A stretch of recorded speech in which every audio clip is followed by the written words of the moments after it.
we're getting the opportunity to visit Govardhana without getting sore feet. Those of you who have been to Govardhana Parikrama, you know your feet can get a little tender. But our eyes are being fascinated with the beauty of the sloping hill of Govardhana, and we're about to conclude part 4 and the final section of our Govardhana Parikrama.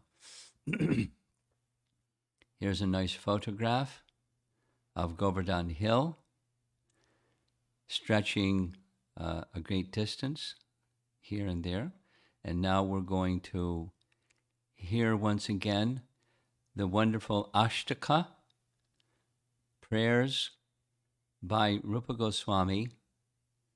And as you remember, this Mata Mayura is the name of the meter and melody. It means intoxicated peacock. And you'll see that phrase, Mata Mayura, in the very first line. So we'll begin and we'll see if the sound is working properly. There we are. There's the flute sound.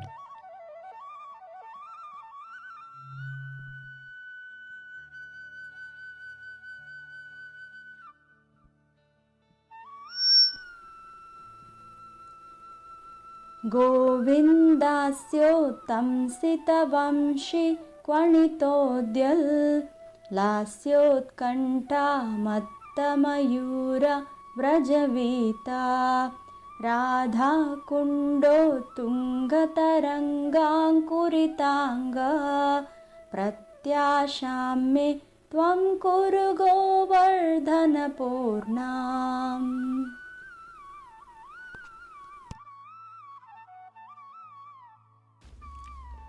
O Govardhan, surrounded by hosts of peacocks intoxicated by the desire to dance that is arising due to the enchanting melodies of the Vamsi flute, which decorates the beautiful face of Govinda.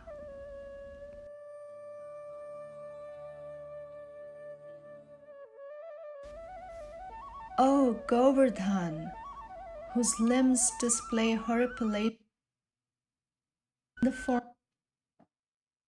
due to the high rising waves of Radha Kund.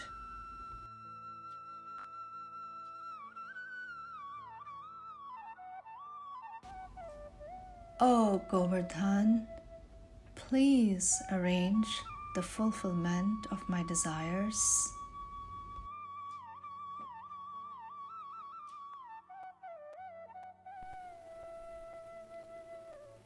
यस्योत्कर्षाद् विस्मितदीभिर्व्रजदेवी वृन्दैर्वर्यं वर्णितमास्ते हरिदास्यं चित्रैर्युञ्जं स्तद्युतिपुञ्जे अखिलाशां प्रत्याशां मे त्वं कुरु गोवर्धनपूर्णाम्.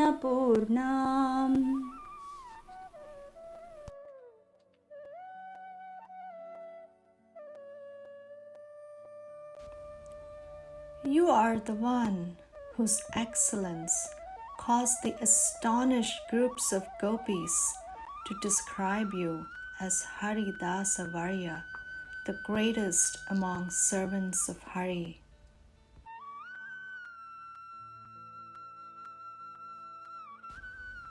As you illuminate all directions by your various clusters of amazing light emanating from the transcendental moonstones, sapphires, rubies, etc. on your surface,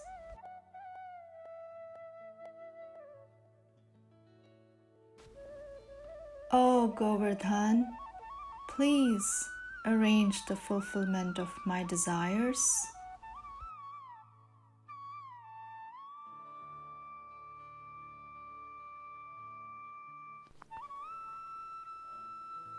विन्दद्भिर्यो मन्दिरतां कन्दरवृन्दै कन्दैश्चेन्दोर्बन्धुभिरानन्दयतीशं वैदुर्याभे निर्जरतो येऽपि सोऽयं प्रत्याशां मे त्वं कुरु गोवर्धनपूर्णाम्।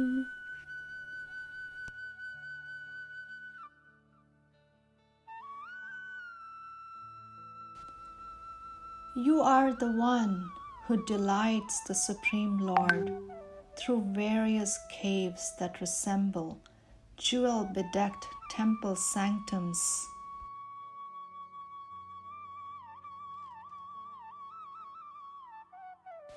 as well as through your khanda, elephant foot yam,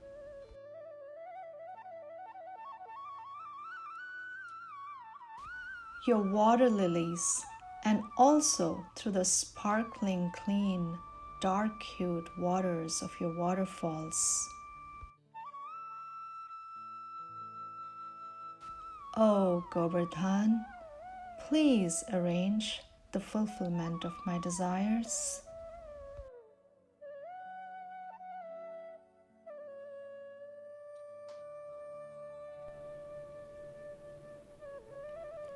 शश्वद्विश्वालङ्करणालङ्कृतिमेध्यै प्रेम्नाधौ ते धातुभिरुद्दीपितसानो नित्याक्रन्दत्कन्दरवेणुध्वनिहर्षात् प्रत्याशां मे त्वं कुरु गोवर्धनपूर्णाम्।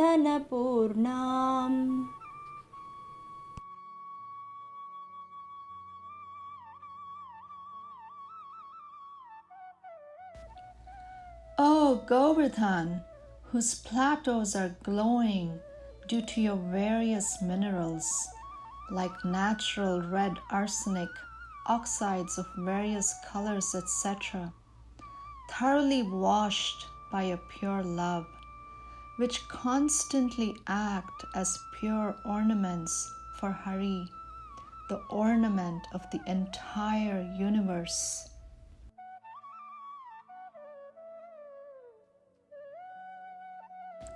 O Govardhan, whose caves always appear to sing out loudly due to the joyous sounds made by hollow bamboos.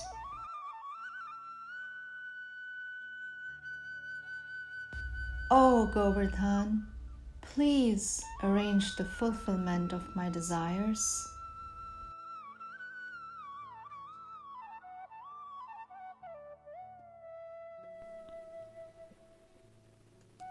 प्राज्याराजिर्यस्य विराजत्युपलानां कृष्णेनासौ सन्ततमध्यासितमध्या सोऽयं बन्धुर्बन्धुरधर्म सुरबीणां प्रत्याशां मे त्वं कुरु गोवर्धनपूर्णाम्।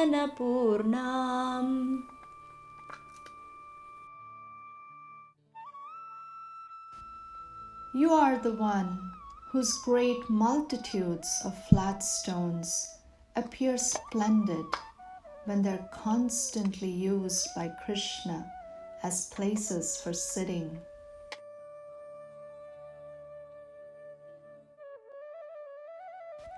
You are the friend of all the cows, and thus your nature is very sweet.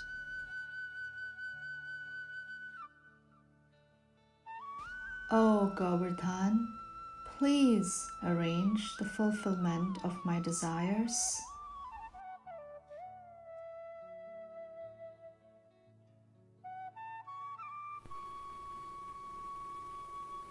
निर्दुन्वान संहृतिहेतुं घनवृन्दं जित्वा जम्बारातिमसम्भावितबादं स्वानां वैरं यः किल निर्यापितवान् स प्रत्याशां मे त्वं कुरु गोवर्धनपूर्णाम्।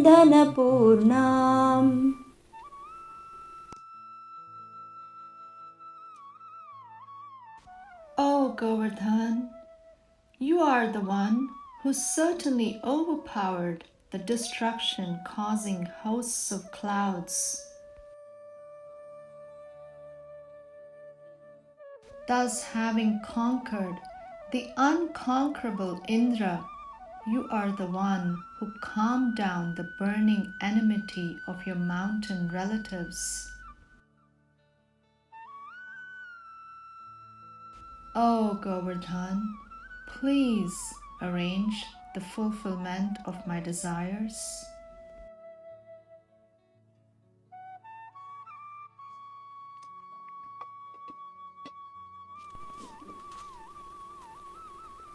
बिभ्राणो यः श्रीभुजदण्डोपरिभर्तुश्छत्रीभावं नाम यथार्थं स्वमकार्षीत् कृष्णोपज्ञं यस्य मकस्तिष्ठति सोऽयं प्रत्याशां मे त्वं कुरु गोवर्धनपूर्णाम्.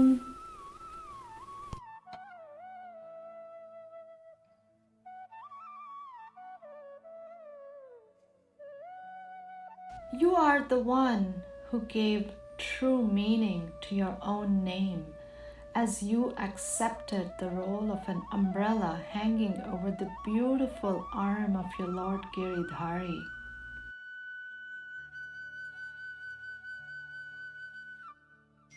You are the one whose worship is established directly by Krishna's revelation.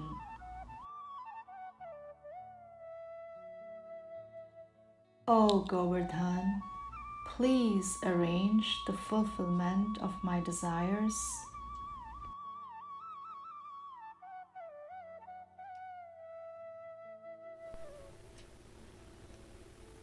गान्धर्वाय केलिकलाबान्धवकुञ्जे क्षुण्णैस्तस्य कङ्कणहारै प्रयताङ्गा रासक्रीडामण्डितयोपत्यकयाढ्या प्रत्याशां मे त्वं कुरु गोवर्धनपूर्णाम्.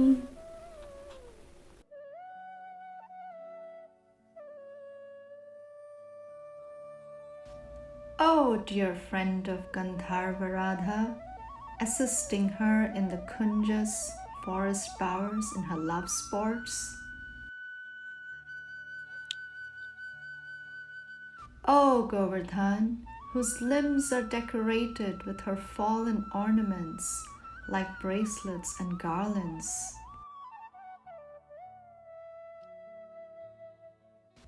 O Govardhan, equipped with surrounding flat areas decorated with the signs of Rasalila.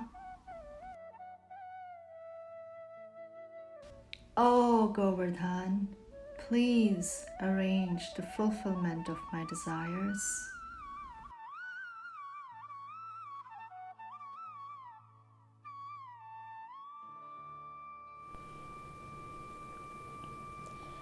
अदृश्येनि शेखरपद्याष्टकमेतत् कृष्णाम्बोध प्रेष्ठपटेद्यस्तव देहि प्रेमानन्दं तुण्डिलयन् क्षिप्रममन्दं तं हर्षेण स्वीकुरुतां ते Hridayesh.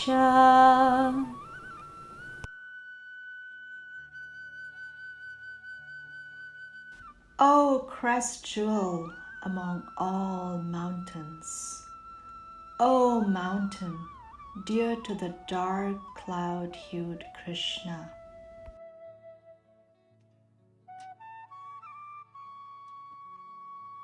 may the Lord of your heart, Krishna, happily accept the living entity who studies these 8 prayers dedicated to you, while quickly nourishing his boundless joy of prema.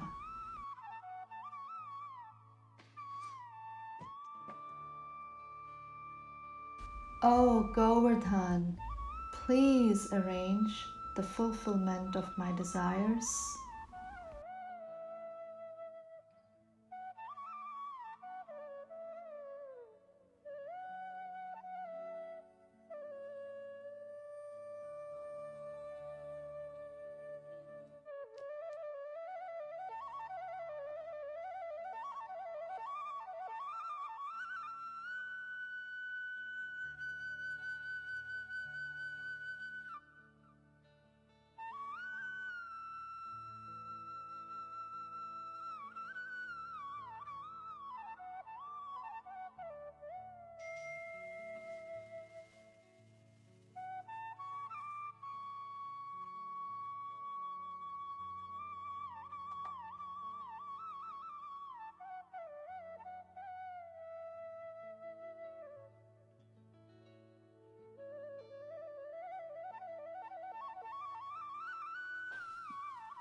very beautiful meditation to help us enter into the mood of Rupa Goswami's appreciation, as our other acharyas also have incredible appreciation for Govardhana. And we're going to continue where we left off in the morning session. You'll recognize from this Google map, this is Govardhana town. In the bottom center, Manasi Ganga, and the upper center, Sakhi Stali. And now we're moving, as the red line takes us to the right side of this Google map, we're actually heading north. And we're heading for the next section of Govardhana Hill. You'll see in the map, the town of Govardhana is on the left, and where the map ends, that's where Uddhava Kund is found. So this area, take a look, watch carefully where the blue line shapes. This is where Govardhana again becomes visible on the other side of the Govardhana town. Here's a scene as slowly Govardhana is rising. So as we're moving, Govardhana will be on our right, always as you're circumambulating the object, or the deity that you're circumambulating is on your right. And on your left, you'll see different temples where there are forms of the Lord's devotees. Here obviously is Lord Shiva and Parvati with her lion carrier and his bull carrier Nandi. A close-up of the same. Just down the street, another place where Durga is being worshipped or on display. Here is Panchamukhi Shiva, and in the same area, here's Panchamukhi Hanuman, very, very tall form of the Lord. And in his left hand, he's holding a club. The club is very big. And if you are in the way of Hanuman's club, you're going to be sorry. Here's one fellow that got in the way of Hanuman's club. So don't get on the wrong side of Hanuman. And here's, of course, Krishna lifting Govardhana Hill, with some of the cowherd men holding their sticks to help Krishna hold up the hill. And another place, similar color background, where this is Lord Shiva, Lord Vishnu riding on his carrier Garuda, Anantashesh, the hoods of Anantashesh carrying Garbhodakshai Vishnu. You see Brahma is growing from the lotus up on the top, and the goddess Lakshmi is massaging his legs. Here's a close-up of the goddess Lakshmi. So these you'll see on the left side, and sometimes, like this image, you'll see a lake, depending upon the season. And not so many pilgrims at this particular time. Here's another scene, another season, the rainy season, far more greenery in all directions. And we're heading now on our way to Uddhava Kund. And there's the map showing where we are. Uddhava Kund is going to be on the right. And here's a close-up of Uddhava Kund on the right. By the roadside, that's the temple structure. And behind is the Kund itself, Uddhava Kund. We're going to hear a little history of Uddhava Kund in a moment. Here's what the temple looks like as you're approaching from the street side. And here's the Kund and the backside. Now the history behind this temple is very, very sweet. It has to do with Uddhava is being sent by Krishna to deliver a message to the gopis. As you see in this celebrated painting, there's Uddhava in the background, reading Krishna's letter to the gopis, while Radharani is not paying any attention to Uddhava's reading to the gopis, although the letter is meant for her. And perhaps you can see up here, there's a bumblebee right in this area. And Radharani's having this mad talk with the bumblebee in Divya Unmada, intoxicated madness of love. And you know what she says. She scolds the bumblebee. She's speaking to the bumblebee as if the bumblebee is Uddhava and calling the bumblebee bad names. You're the unreliable servant of an unreliable master. Just like your master, you fly from one flower to another flower, you drink all the honey you like, and then with complete detachment you go to the next flower and leave those who you've been associating with bereft and sad. So you're just like you, Mr. Bumblebee, you're just like your master, Krishna. Please go away. And says many, many really strong words, chastising, criticizing the bee's behavior, in that way criticizing Krishna's behavior. Get out of here. And then suddenly the bee disappears, and her mood does a complete reversal. No, don't say all those things to Krishna. I know who he is, I know his heart, I know his nature, but I can't help myself. I've given myself completely to him. Don't tell him all those things, he may never come. Her life and the life of the gopis were being held intact out of the expectation that Krishna will return because he promised. So they're maintaining their lives on the strength of that promise. So she doesn't want to transgress in such a way that Krishna may not come back. In Uddhava Gita, we heard the very first day, maybe you remember, on Friday evening, Friday morning your time, was the three different places in the Bhagavatam where Hari Dasa is used. And one of them was Uddhava, because Uddhava as Hari Dasa pacified the hearts of the gopis. I'd like to read, because it's very nice, the passage from Canto 10, Chapter 47.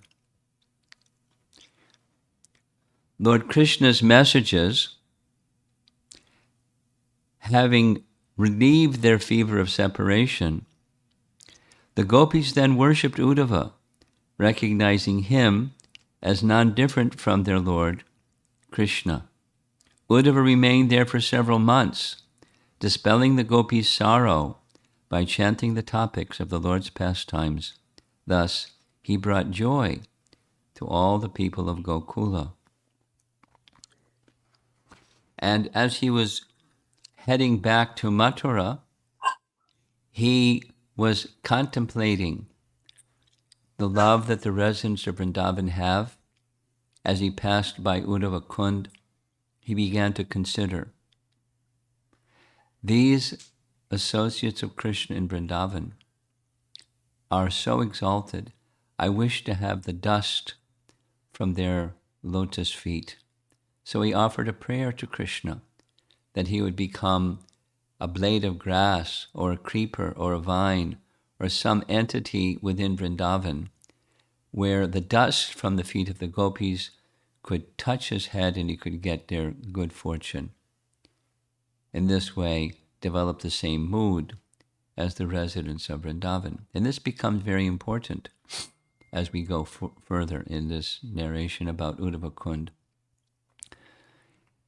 Here's a very beautiful painting. He's in Mathura, thinking of his visit to Vrindavan, and he's unable to do anything but remember his activities with the Brijbasis and their love for him. In the front is Nanda and Jasoda, and of course the gopis in the background and cowherd boys and so forth.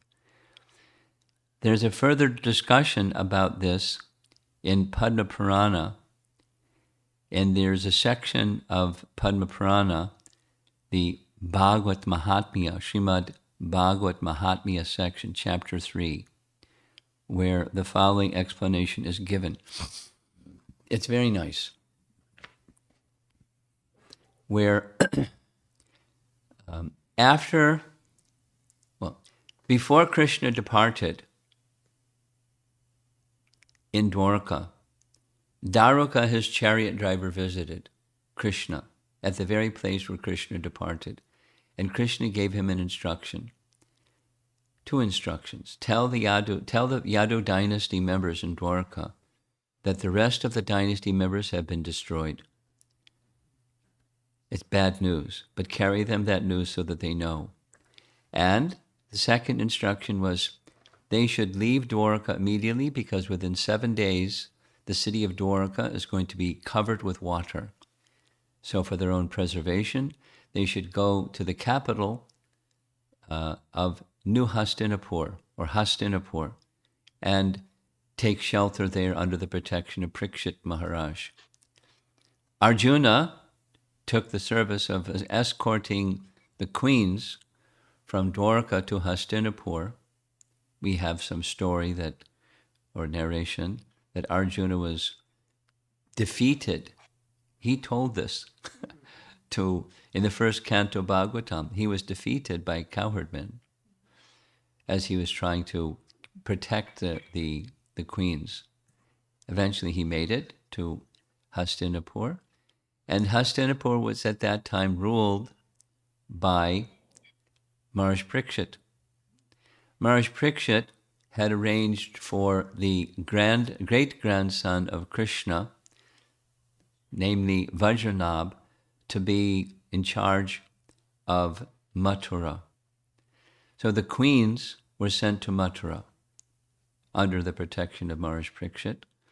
And from time to time, the Bhagavad Mahatmya of Padma Purana describes, Parikshit would go to visit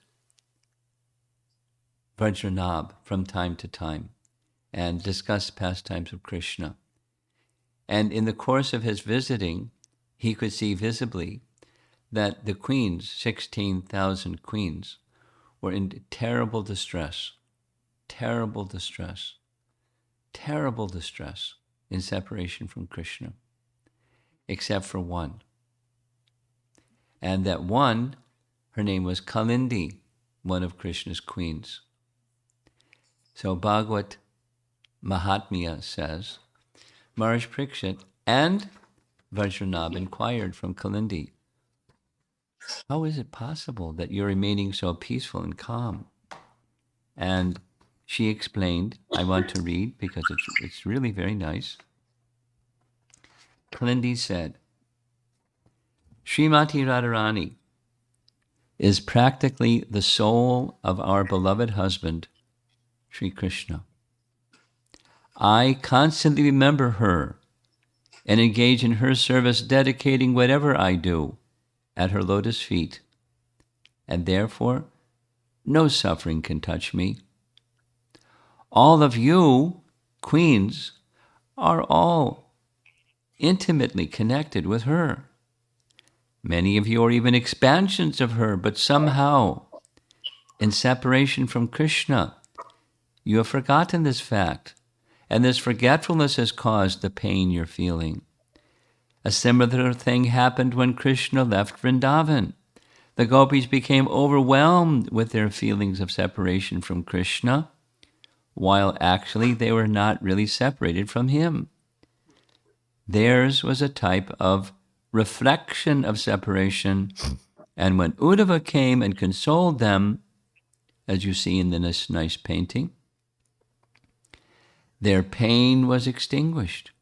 So, if you're able to get Uddhava's association, you'll rise above these feelings and become absorbed in the happiness of eternal pastimes with our beloved Lord Krishna. And the gopis, the queens, were very happy. And Kalindi, let's find Uddhava. How can we find Uddhava? Kalindi replied, being desirous of taking shelter of the dust of Vraja, Uddhava is now residing near Govardhana hill in the form of grass and shrubs. Let us go to that place, near Kusum Sarovar, with Vajranab, and have a great festival of Sankirtan, chanting the holy names of Krishna. So they all agreed. And they went to this very place, the backside of Kusum Sarovar. We'll see some photographs shortly. Right from Kusum Sarovar, right from Uddhava Kund, you can see Kusum Sarovar. It's just behind on the other side of Govardhana hill. So they went, they had Sankirtan, and the Sankirtan became very, very ecstatic right in this area. And much to their surprise, Uddhava manifested himself from the grass in this back area. And the kirtan became even more ecstatic. And Uddhava then took them to a secluded place, and he began describing the nectar of Krishna's pastimes as found in Srimad Bhagavatam, according to Padma Purana, Bhagavat Mahatmya.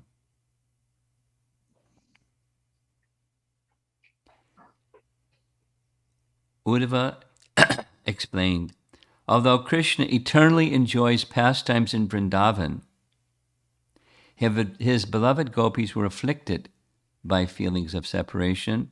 He therefore sent me to impart the teachings of Srimad Bhagavatam to them. The gopis of Braja were thus freed from the pains of separation by accepting the teachings of Srimad Bhagavatam according to their own intelligence, and even though I do not understand the mystery of Bhagavatam myself, still I have experienced the wonders of this great literature. So they went to Kusum Sarovar, and he recited the pastimes of Krishna from Srimad Bhagavatam for 1 month. And it's described in Padma Purana that as they were relishing Srimad Bhagavatam, one by one, the 16,000 gopis returned to the spiritual world. By hearing Srimad Bhagavatam and its message, one becomes favored by Krishna and enabled to achieve the spiritual goal of life. It's a very wonderful description, isn't it? Found not in Srimad Bhagavatam, but right in Padma Purana. Here's the place in the back area. The photographs are from different seasons, the different heights of the water and different coloration of the water. Here's a season during rainy season where it's quite full. You can see the greenery in all directions. Here's from the backside, a Parikrama group taking a little rest in the back area around the Kund. And along the sides of the walls, there's inscriptions in Sanskrit describing the pastime. Here's the Kund when it's very, very full. And from this vantage point, let's look in the backyard, so to speak. There's Kusum Sarovar. And here's the pujari. When you visit, you'll be greeted by this very friendly pujari named Giriraj Sharma. Now, Giriraj Sharma says, when he was a little boy, he met Srila Prabhupada, who brought the Western devotees to Govardhana hill as they were doing parikrama, and he had his association in darshan. These are the deities that he serves there, Radha, Uddhava Bihari. These are newer deities, and the previous deities are also there, also named Radha, Uddhava Bihari. And here's a deity of Uddhava himself. right in the center of the altar. And of course, Govardhan Shila. And here's a very interestingly decorated Govardhan Shila at the place. He's a very friendly pujari and very much likes to distribute prasadam to the devotees when they come. So that's Uddhava Kund. And when you get to Uddhava Kund, you know that you're near the home stretch, just as we see in this image. Moving to the right from Uddhava Kund, we're heading for the town of Radha Kund. And notice, just before we reach Radha Kund town, there's this black line that runs from the top of the screen to the bottom. That's a canal that will cross again when we go back to Kusum Sarovar. But the canal looks like this. It's an irrigation canal for agriculture of the water from the river Jamuna that runs through the whole of Vrindavan. Here's an aerial photo of Radha Kund, which is on our right, and Shyama Kund, which is on our left. And there's some agricultural fields in the background. And now here's a Google map, where the Google map is showing where we're going to visit next. You can see number 1 on the screen. That's Gorkishore. That's the place where Gorkishore Das Babaji resided. Of course, it wasn't built up like it is today, but he was residing there before he went to Mayapur. We're very familiar with Gorkishore going to Mayapur, becoming the Diksha Guru of Bhaktisiddhanta. But before he was in Mayapur, he was in Vrindavan, and this is the place where he stayed. Very close to Radha Kund and Shyama Kund. So let's go. Here in Vrindavan, this is the Bhajan Kutir, or the place where Gorkishore Das Babaji would conduct his japa and other forms of bhajan. Here's the Gaudiya Math deity. I say Gaudiya Math because it's their temple, and they have a certain style of making knitted garments for their deities in the winter season.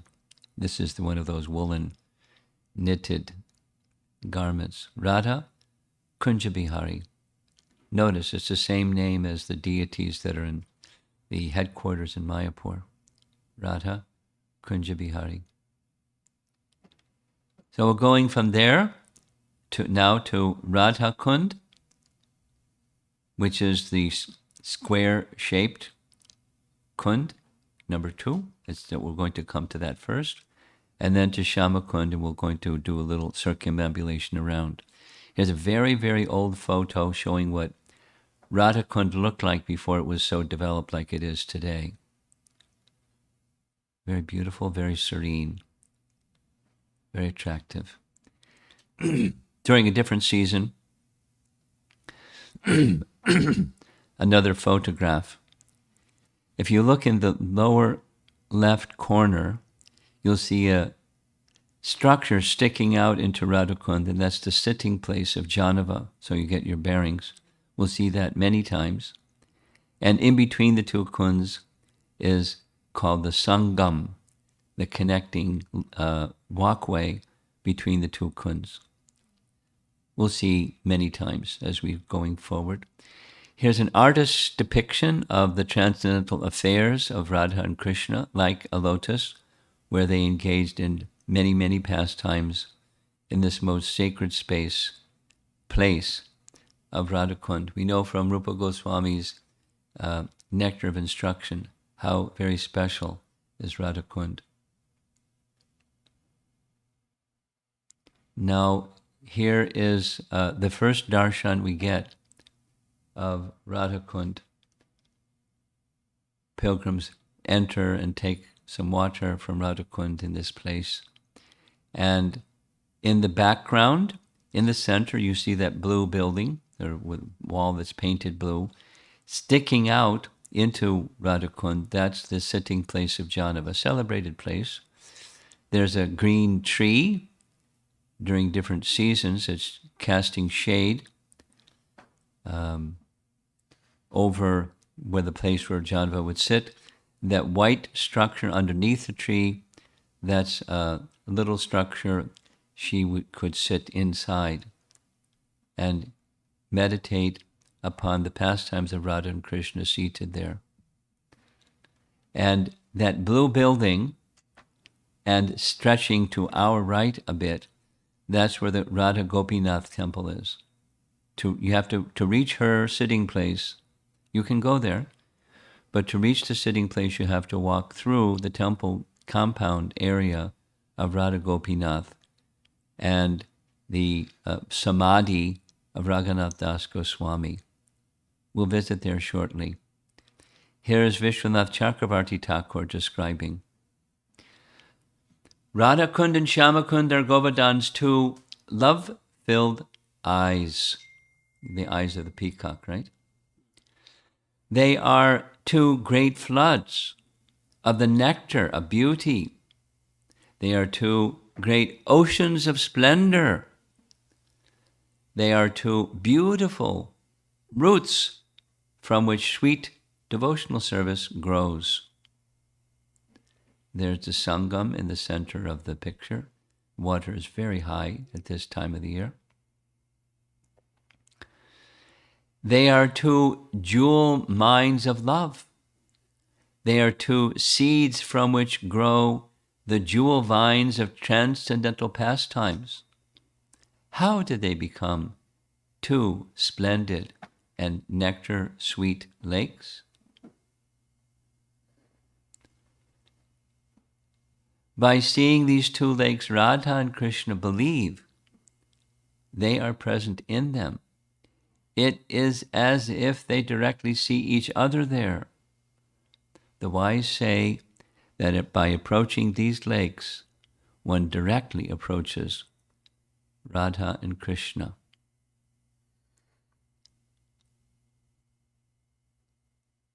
So there is a nice picture. On the left, again, there's the sitting place of Janava. You see the tree. You can see the little white structure, her bhajan kutir. In the center, towards the back, the very back side, that's Shyama Kund. And in between is the Sangam. I think that when Radha saw Krishna, she melted with ecstasy, and thus assumed the liquid state of the waters of Radha Kund. And in the same way, when Krishna saw Radha, he also melted in ecstasy and became the waters of Shyama Kund. In this way, the two lakes bear the names and qualities of the divine couple. There's a much closer image of the Sangam and devotees doing worship there. And in that corner, we'll see it more closely, but it's a place where the local pujaris or pandas do puja to Radha Kund for the pilgrims. And some more photos at different years, at different times of the year, and so forth. Radha Kund is the most sacred place in the universe. And we're seeing pictures of Radha Kund. This is from a rooftop overlooking Radha Kund. The devotees come in any time of the year, immerse themselves up to the waist in the Radha Kund water, and offer prayers to Srimati Radharani in a very reverential mood. And ladies also do the same. Here's a lady offering a certain set of prayers and very lovingly offers herself to the service of Radha and Krishna. This is one of the local priests or pandas that assist the devotees. This particular man is one who is always with Bhakti Chaitanya Swami. He knows him very well. I've been with them a couple of times. He's very friendly. Bhakti Chaitanya Maharaj said he met him when he was a little boy. And so they have a very long-standing, affectionate relationship. Here's a local sadhu who, like we may do when we visit Radha Kund, just sitting and chanting the holy name, meditating on Radha and Krishna's pastimes here. Now here's that corner that I showed you before, where in the center, there's a family, 2 ladies and 1 man. They're doing a little self-made puja.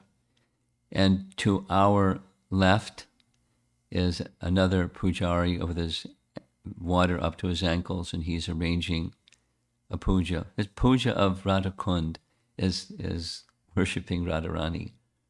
So it's a very much beloved and favorite activity.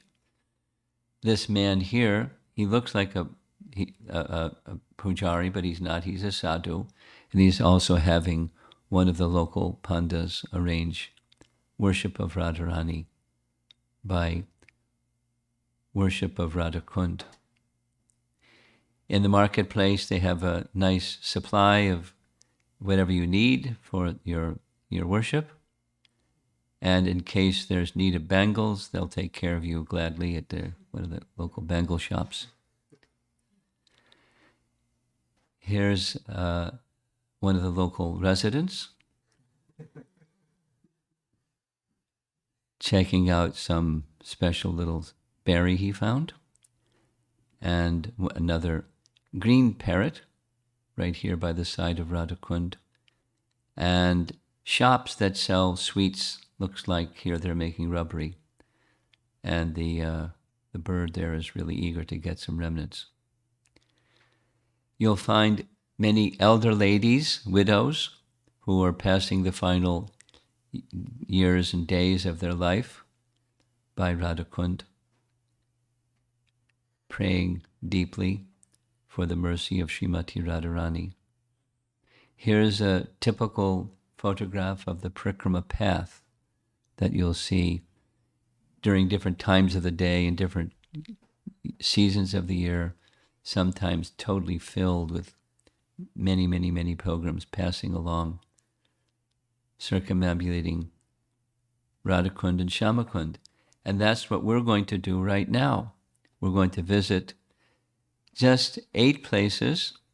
At another time, there's about 30-some places to visit.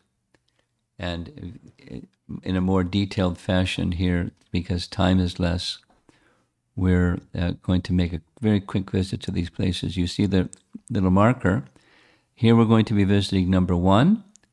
That's the Radha Gopinath temple. And connected in the same temple compound area is Raghunath Das Goswami's Samadhi. Here's the deity of Radha Gopinath.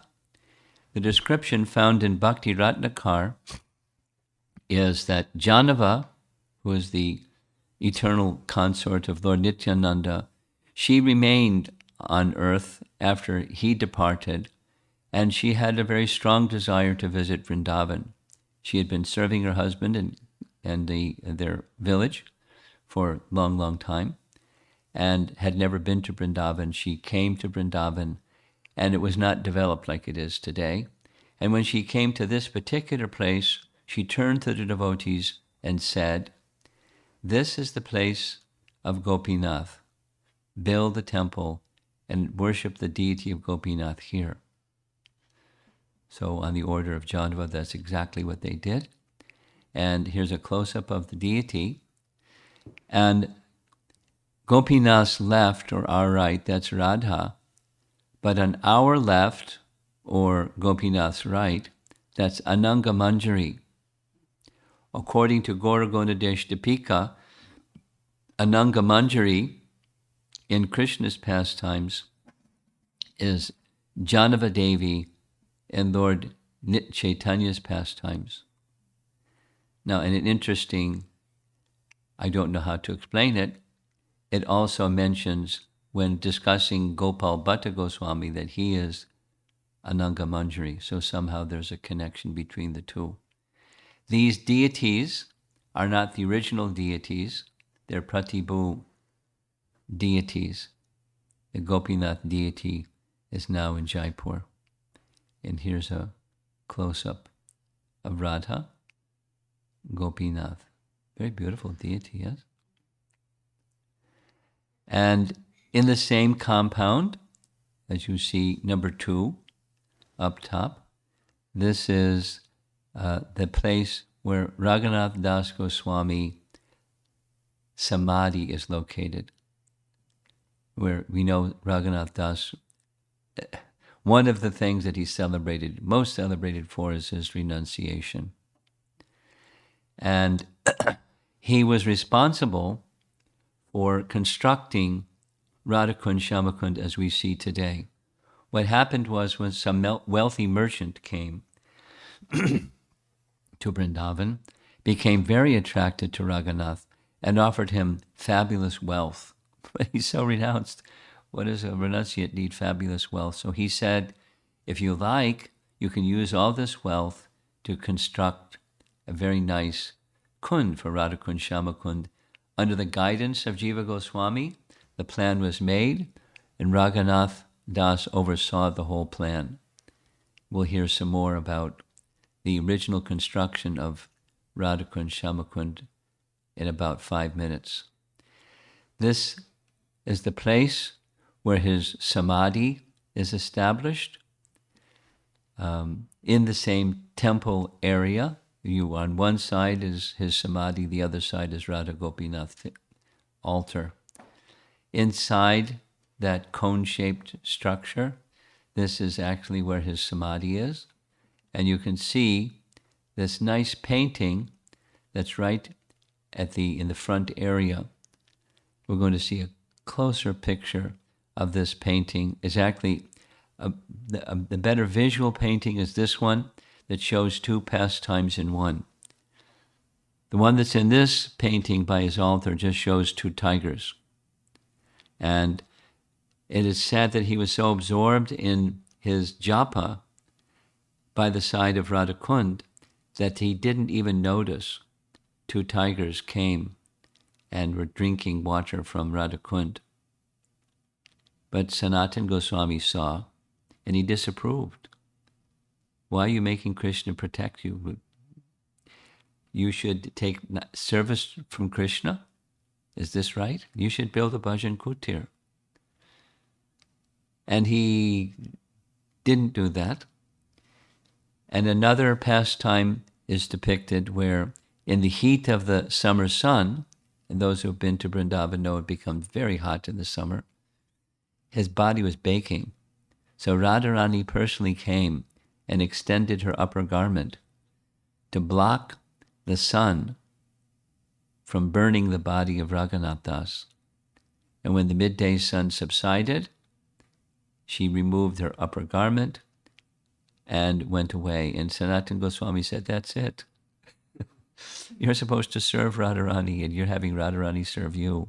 We're going to build you a bhajan kutir. So finally, bhajan kutir was established in a nice place by the side of Shama Kund. These are pastimes of Raghunath Das as he residing in the final years of his life at Radha Kund and Shama Kund. So next, we're going to go to number 3. You see here, number 3. That's the Radha Govinda temple, and very beautiful deities, Radha Govinda. And friendly pujaris, the deities are worshipped very gorgeously, almost like an ISKCON deity worship standard.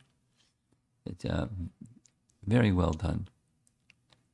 And within that area, they're worshipping Govardhana Shila. Now, this particular Shila is known as the tongue of Govardhana. Here's the Shila, a photograph taken many years ago. The tongue of Govardhana, which is different than the mouth of Govardhana. And here's the Shila as it was many, many, many years ago. Now look very carefully at the vertical line that runs along from the top, along the side. The story of how this became known as the tongue of Govardhana is when the workers were digging the ground to create Radha Kund, they struck a rock with their shovel. And blood started coming out of the rock. And they panicked. So they went immediately to Raghunath Das and said, what happened? And he said, just remove the rock and we'll decide what to do later. Said that evening, Hari appeared. Govardhan personified as Hari Dev appeared. And it said, that is my tongue, the tongue of Govardhan. Put it in a special place and worship the tongue of Govardhan and make nice offerings daily. So that's what he did. And this is what it looked like years ago. And this is what it looks like today. Especially during Kartik season, they decorate Govardhan's tongue very gorgeously. And sometimes they have like this, a nice crown, nice ornaments.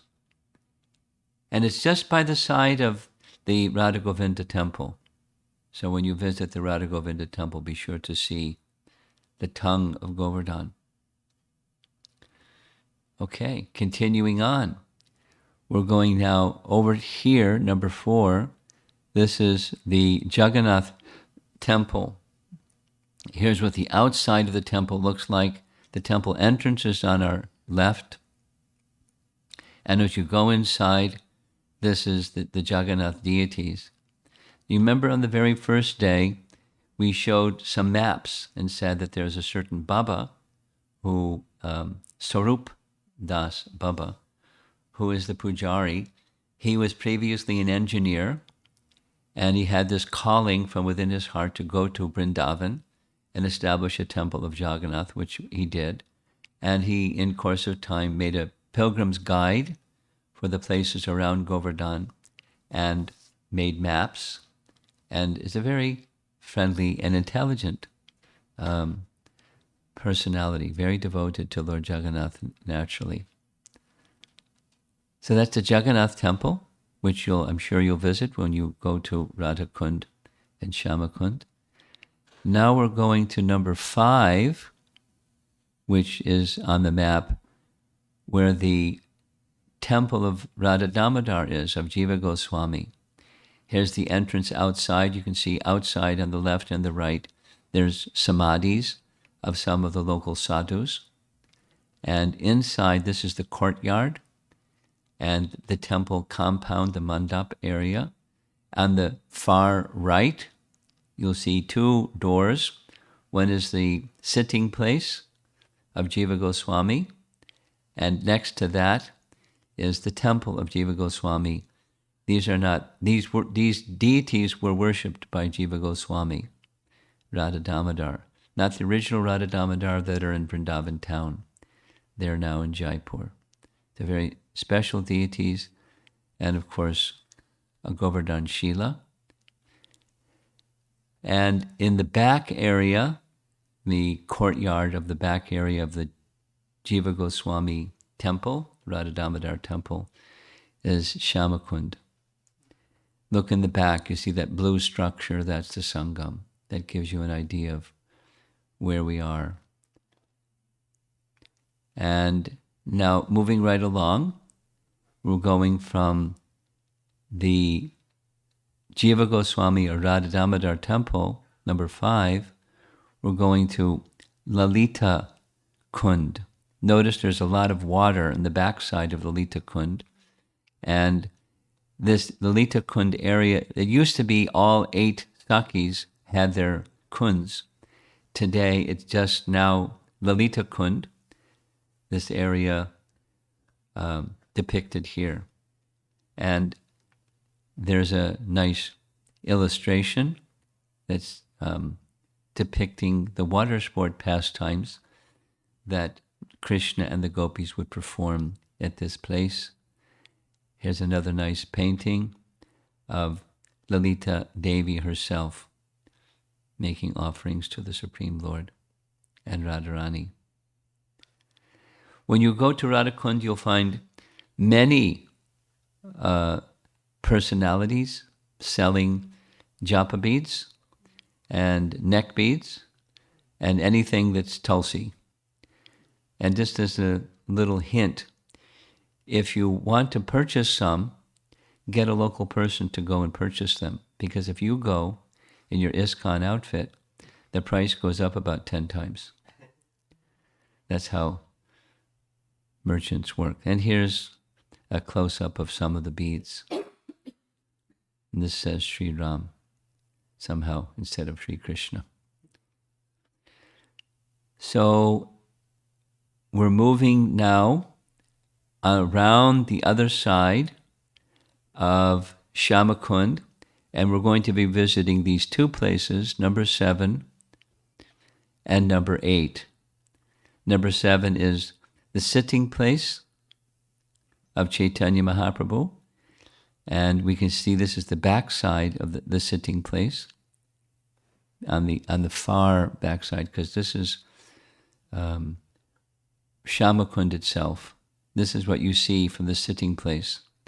Here's the sitting place of Chaitanya Mahaprabhu. It's said that when he discovered Shamakund and Radhakund, he sat here, and so they've established this sitting place of Chaitanya Mahaprabhu, and it's a very small and very peaceful place.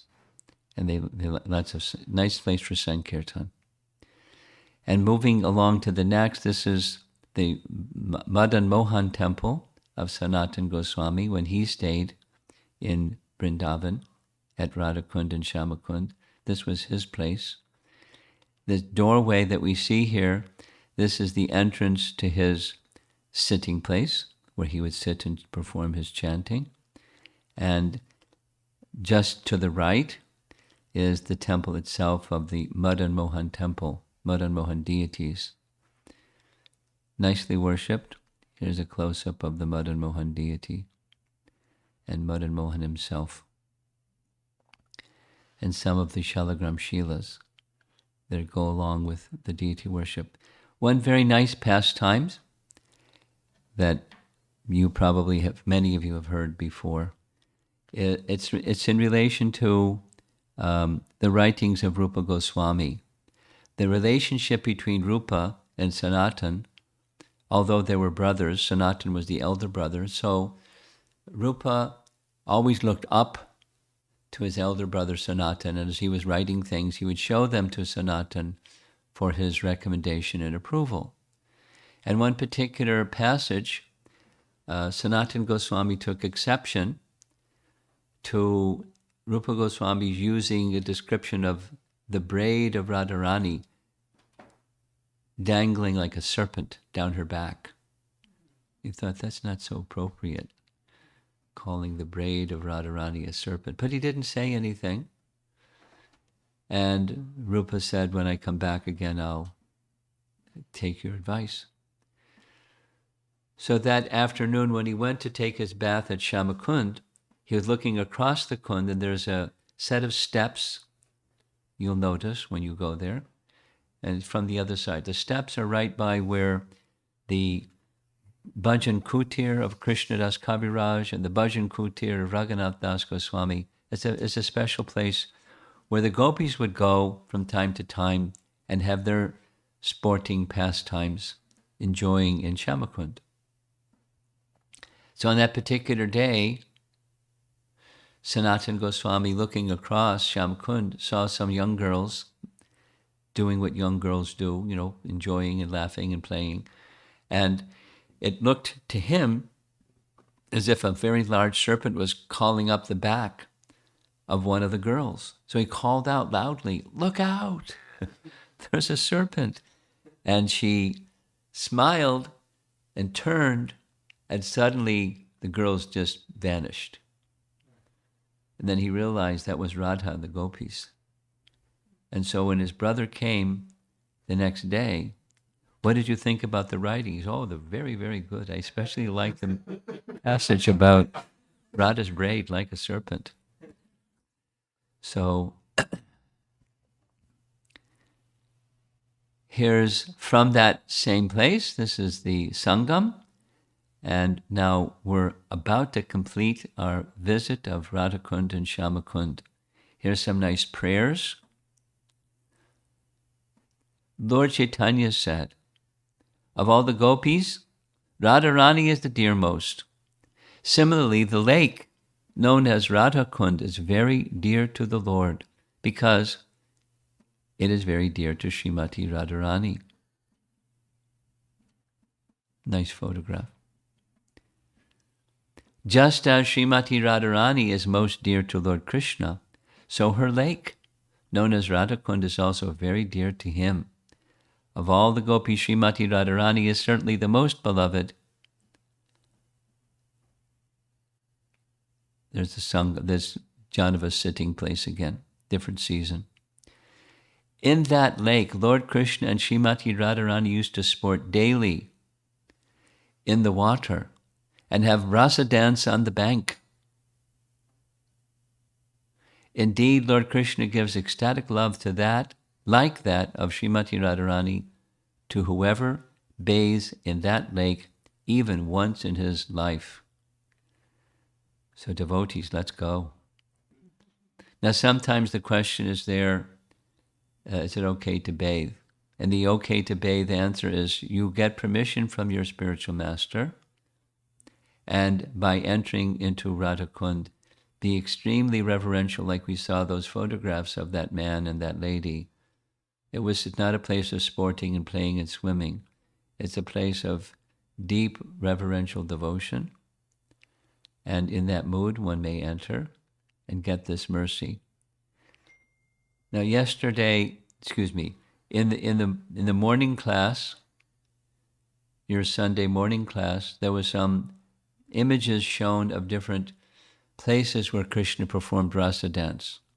So this is an indication, another place where rasa dance was performed, another venue, rasa stali venue, near Radha Kund and Shama Kund. After their sporting activities, they would perform rasa dance near the bank of Radha Kund. One more verse. The attraction of Radha Kund is as sweet as that of Srimati Radharani. Similarly, the glories of the Kund are as great as Srimati Radharani's. Who within this world can describe the glories and sweetness of Radha Kund? You can see our acharyas, they're bubbling over with enthusiasm in describing the wonders and sacredness of this place that we're seeing pictures of.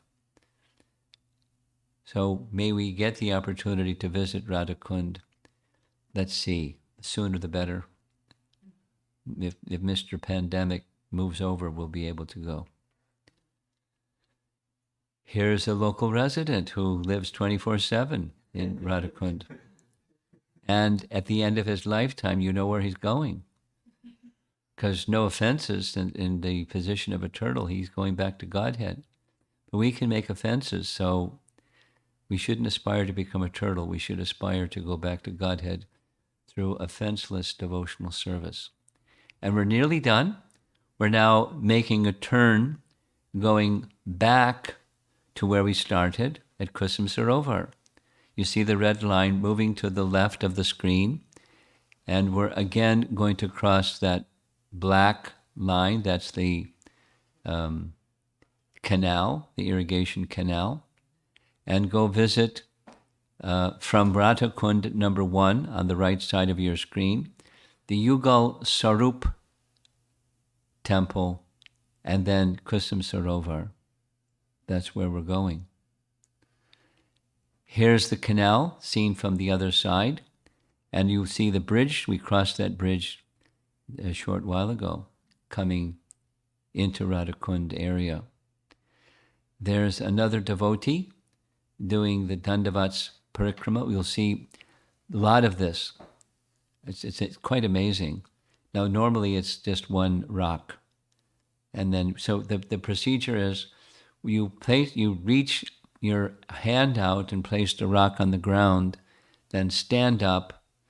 Where that rock hit the ground, that's where your feet go, and then you stretch out dandabats, place the rock above your head again, and in this way, do your circumambulation.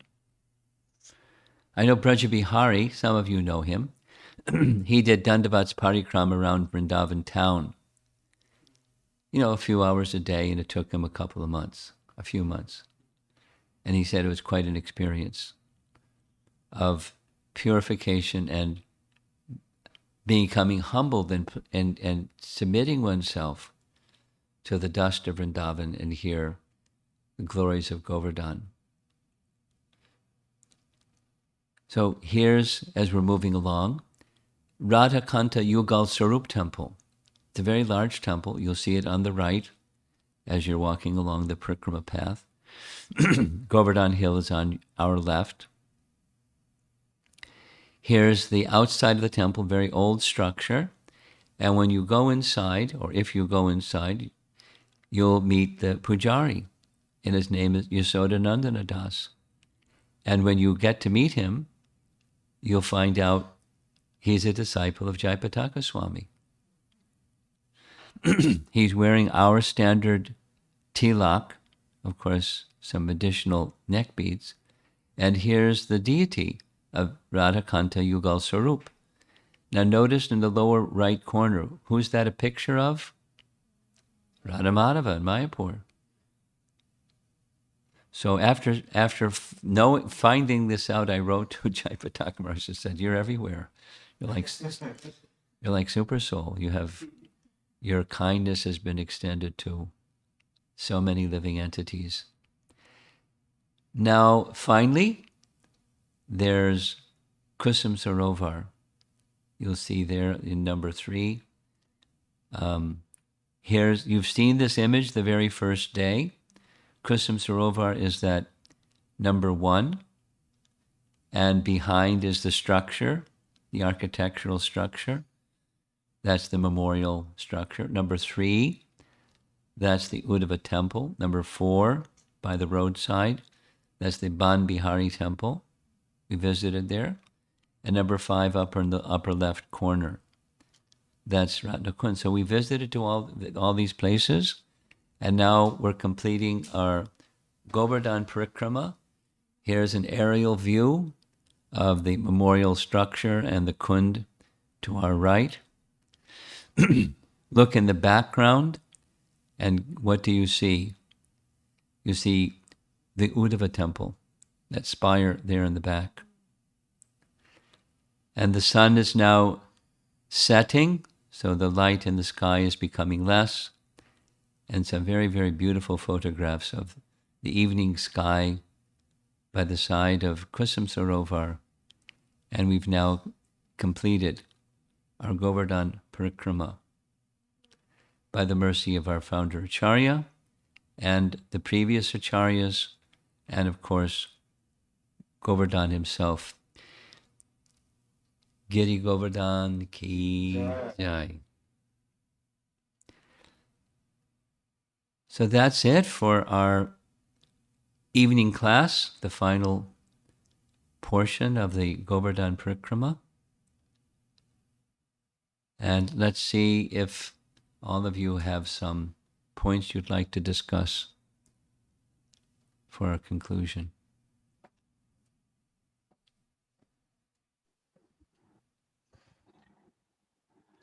Smita Mataji, can you unmute? Yeah, Hare Krishna Maharaj, please accept my humble obeisances. I have a question regarding, is there any way we can recognize the deities like Radha Gopinath? Like in Radha Gopinath deities, we saw that there is Anang Manjari deity as well. So is there any way we can recognize? Because sometimes I get confused with Radha and Anang Manjari deity. You get confused between what and what? Speak it slowly. Radha Rani deity and Ananga Manjari deity. You get confused. Well, Radharani is to the left of Krishna. And almost always, there's one exception, but Almost always. Radharani, just like think of any ISKCON altar. The deity of Radha is to the left of Krishna. And if there's a Okay, deity, if there's a female deity to the right, it depends on the mood of the worship, but in some cases it's an Angamanjari, as with the Radha Gopinath temple. So you need to know, otherwise you won't know. You ask the local pujaris and they'll tell you, or your tour okay, guide. Maharaj. Okay? Okay, and Maharaj, I have one more question regarding the like all the main temples which are there in Vrindavan are there near Radha Kund as well. So, what is the significance of this? And like, if we visit one of these temples, is it like visiting the? I mean, is does it have the same effect? The reason that there's two temples is the 6 Goswamis, except for Raghunath Das, the 6 Goswamis made their residence in Vrindavan town. And their main deities are in Vrindavan town. However, they spent part of their time at Radha Kund. And when they spent their time at Radha Kund, their Ishtadev manifested in Radha Kund. So there's two temples. That's why there's two temples. And the main temple was in the town, the Vrindavan town. And the second question is the spiritual significance the same? Sure. However, we commonly have special affinity for the Vrindavan town temple and deity because that's primarily where the Goswamis are known and spent their time. Like, let's just say, Jiva Goswami and the Radha Damodar deity. That deity that he worshipped was gifted to him by Rupa Goswami, and he worshipped in Vrindavan town. So that's our special place, and that's where Prabhupada stayed at Radha Damodar compound. So, like that, the Radha Raman, we didn't show there's a Radha Raman temple also at Radha Kund, but where Gopal Bhatta primarily stayed, he sometimes stayed at Radha Kund, but he primarily stayed in Vrindavan town. Okay? Okay, thank you Yet so much, spiritual Maharaj. significance, yet we lean in the direction of Vrindavan town. Thank you so much, Maharaj.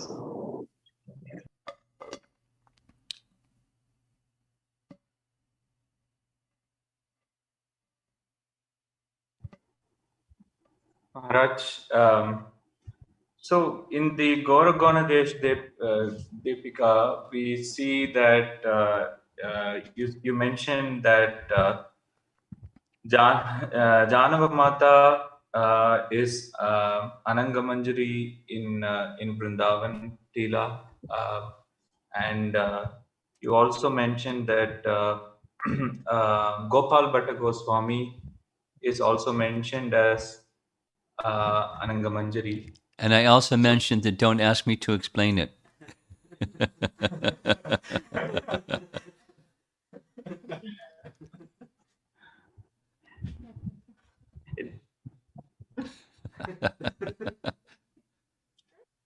How that happens, I cannot say.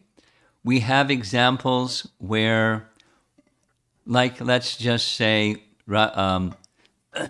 one devotee is simultaneously two different personalities in Krishna Lila. Ramananda Roy is simultaneously two different personalities. Now, how to understand that? It's not like there's two souls within the body of Ramananda Roy. There's a bhav of those personalities, and they exist within those personalities in Gaur Lila and Krishna Lila.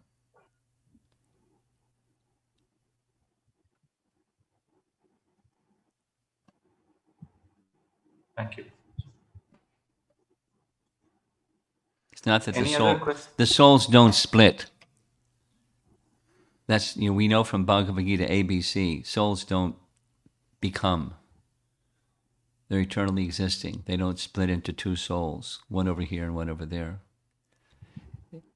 How to understand even that? Because their existence is in Krishna Lila and Gaura Lila simultaneously. It's not time-bound, it's eternal. for the purpose of Krishna's pastimes, this is, Krishna consciousness at least 201, if not 301. But souls who are in the service of Krishna may expand themselves into multiple forms. It's not they become multiple jivas, and it's not a time-bound situation. It's Krishna's arranging service for them in various ways. That's for the service of Krishna, the living entities can be engaged however Krishna wants. That topic is discussed in Brihat Bhagavatamrita. If you like, you can research it. It's a discussion between Gopakumar and Narada Muni, where Gopakumar says, Narada, I saw you here, I saw you there, and now I'm seeing you over here. You move around. And Narada said, I explained this to you already, but please understand, for Krishna's service, the living entities can be expanded. They may exist simultaneously in more than one place. Now that goes against our binary processor mind that says if you're here, you can't be there. But for the rule of Krishna's pastimes surpasses our binary processor, the mind. Here's another example, and I like this example.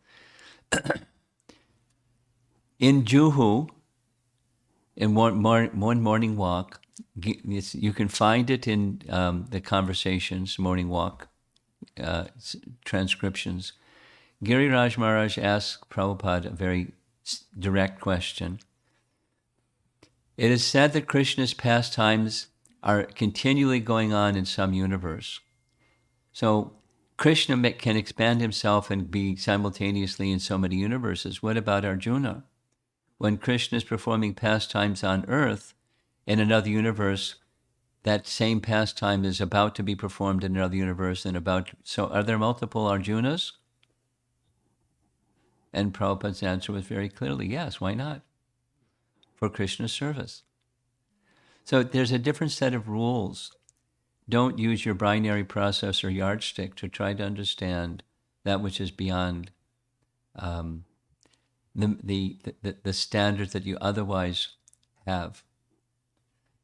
Now, how does that answer the question that you asked?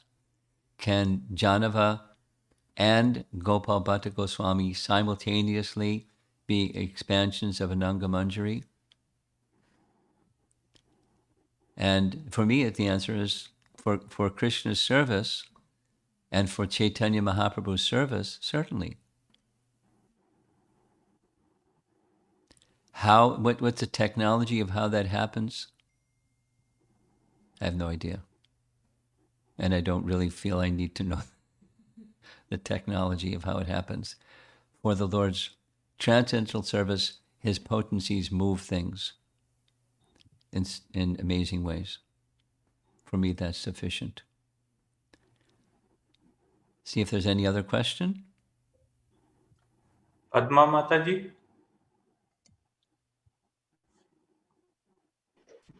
Hare Krishna Prabhuji, and we are very thankful for, really grateful for the virtual darshan of Govardhan. We really enjoyed it actually. All these 4 days were really we feel that we are blessed to have this opportunity. Thanks to you and thanks to Prakash Prabhu and Aishwarya Mataji.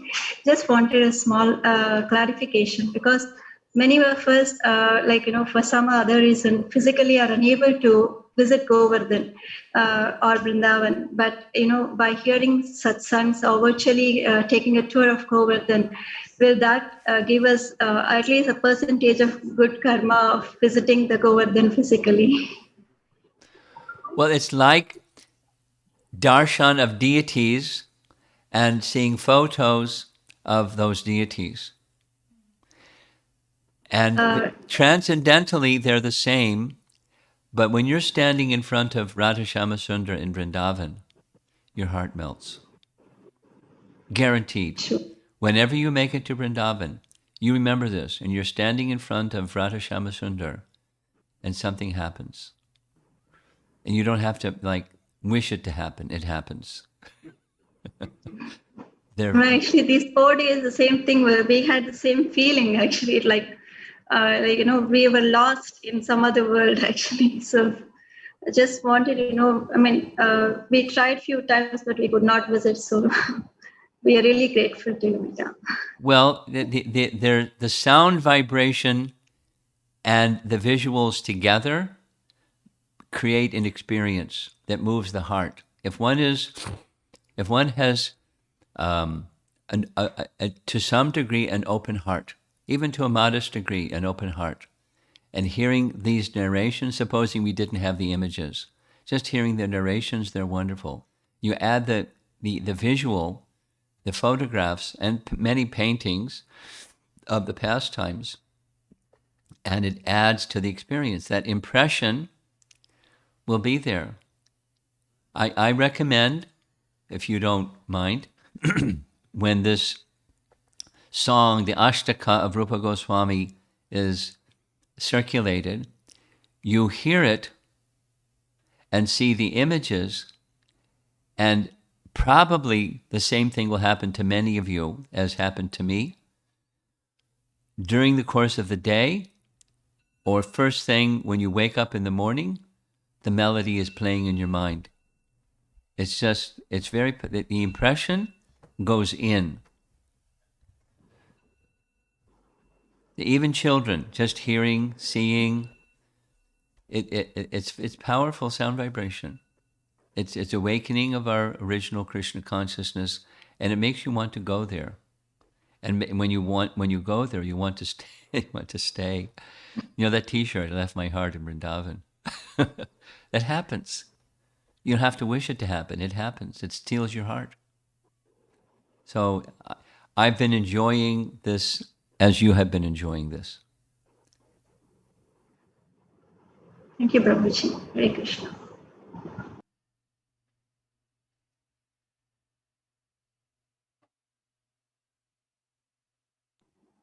Anything else, Prakash? Looks like that's all the questions from our end, Maharaj. We have something on this end?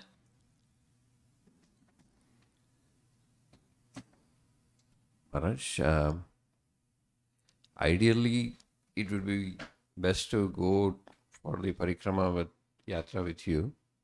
But in case, for a variety of reasons, we are not able to do that, what's the next best way to... I can't hear. Is this being amplified? Yes. Okay, speak, continue. Yeah. So what's the next best way? Yes. What we just did? And next best, as you see the videos of it again and again. What you want something else? About physically visiting, in case we are not able to do it with the Yatra with you. You go with somebody that's a wise guide. That's another option. That's another very nice option. I mean, do we know somebody or? Of course, there's so many somebodies. Right. If that requirement comes, you let me know, and I'll give you some names. For you, you can just go to Govinda, Kirtani, 24-hour Kirtan Govinda, and he'll connect you with somebody. Sure. Okay. Thank you, Maharaj. Okay, we're done. You have something. This one question. The one online question over here. Question from Shrida Das. From Srimad Bhagavatam, we understand Krishna says to Uddhava, it was his last life, but at Uddhava Kund, he still exists as grass when Vrajanabha visits with queens as discussed today. Could I please know how to reconcile this? Yeah, I already did. The answer is found in the same answer to how can Anangamanjari be simultaneously this and that. The answer is, for Krishna's purpose, Uddhava can be here and there. For service to Krishna, Uddhava can be in more than one place. a comment over here. Just some glorification. By this hearing, these descriptions, we are feeling now more eager to visit Govardhan. Yes. Also, mercy and kindness of Vaishnava, like Jayapataka Maharaj discussed today, is very inspiring. Thank you so much, Guru Maharaj. Srila Prabhupada ki jai. His Holiness Romapada Swami Maharaj ki. Jai.